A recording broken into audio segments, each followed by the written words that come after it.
Hey everyone, thanks for watching here on the Buffalo Plus YouTube channel. Before we start, be sure to like, comment, and subscribe. We appreciate it. I'm Dan Fetes here with his toes in the sand on the beach in Miami. There are tough assignments, but you know what? Somebody's got to do it. And this weekend, the Bills are hoping to continue their recent dominance over the Dolphins. Buffalo has won 5 straight against the Fish. They have won their last 2 straight here in Miami, and Sean McDermott is 7-1 in his 8 games as a head coach against the Dolphins. But two teams had very different first weeks. Miami, I feel like, overachieved a little bit against Miami, got out of New England with a win against the Patriots. The Bills, lackluster, didn't look like themselves in week 1 against the Steelers. And as I'm looking forward to this game, there are 3 things that I'm looking for, or 3 keys, or 3 players even. And earlier this week, they talked about how the Bills have had veteran players that know how to weather this storm. And Emmanuel Sanders said that when you win in the NFL, you think you're never going to lose again. And when you lose in the NFL, you feel like you're never going to win again. And he said when things are good and bad, he compared it to when things are going well, it's like it's the best thing, you're the best thing since milk was invented. And going off of that theme, I don't think the Bills need to find milk or anything like that. I think the Bills need to get back to bread and butter and keep it simple and do what they do best. I think they got away from what they wanted to do. Josh Allen admitted that he wasn't doing what made him successful last season. He was holding on to the ball too long. He got under pressure. So the first key is obviously for Josh Allen to play like Josh Allen. That's not breaking news here, and I'm not telling you anything you didn't already know. Looking for him to get in a rhythm early. I'm not expecting them to run the ball more or to be afraid of Josh putting the ball in his hands. Josh has dominated the Dolphins. He's either going to be awarded, if recent history tells us anything, he will be awarded the AFC Offensive Player of the Week this time he faces the Dolphins or later in the season, because 50% of the time he earns that award. So I'm sure the NFL, Mike Catalana joked around about it on our podcast on Buffalo Plus, that the NFL is probably getting that tweet ready. So those are some things that I just expect Josh Allen to bounce back. And going back to 2018, Micah Hyde said confidence is a hell of a drug. And while the Bills wouldn't admit it, if there's one team that they are confident against, it's the Miami Dolphins. So this is the perfect team. But the key that they got to do is, right now, close your eyes and think of an offensive lineman.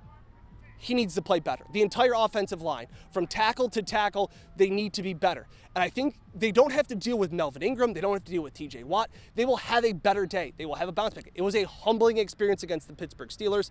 So they will get back on track. They will need to get back on track, or the Bills will fall to 0-2 for their first time since the 2018 season.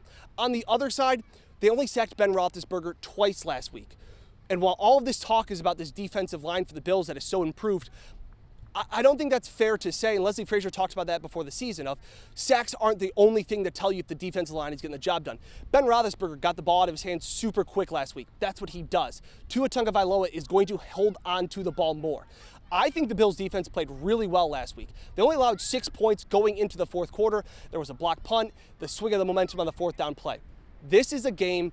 This isn't a must-win. This isn't a can't-lose. This is a get-right game for the Bills. Look, they're only 3.5-point favorites, and the Dolphins have been one of the best teams over the last season and a half at covering the spread, but I still like the Bills here to figure things out, to get back to what they were doing. They were praised all off-season about how great they were. They were humbled. I think they get back on track this week based on defensive line, offensive line, and Josh Allen. I think those 3 things are the deciding factors, and that's what Sean McDermott, that's the bread and butter. Winning at the line of scrimmage. You hear Sean McDermott talk about it all the time.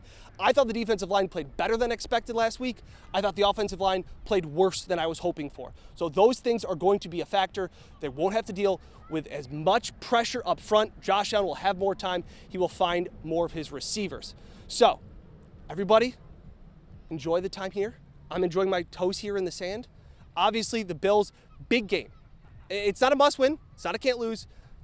It's a big game. The Bills, last time they fell to 0-2 was 2018. They still made the playoffs. They missed the playoffs that season. That was Josh Allen's rookie season. But again, if we know anything, Josh Allen has dominated the Dolphins since he has came into the league. So keep it right here on Buffalo Plus's YouTube channel and buffaloplus.com. Follow us along on Twitter. Be sure to like, comment, and subscribe. We will keep you updated throughout the rest of the day today, as well as during the game, pregame, postgame, full coverage right here on the Buffalo Plus YouTube channel. We appreciate you watching. For Dan Fetes, with his toes in the sand, I just like saying that. Thanks for watching. We'll see you next time.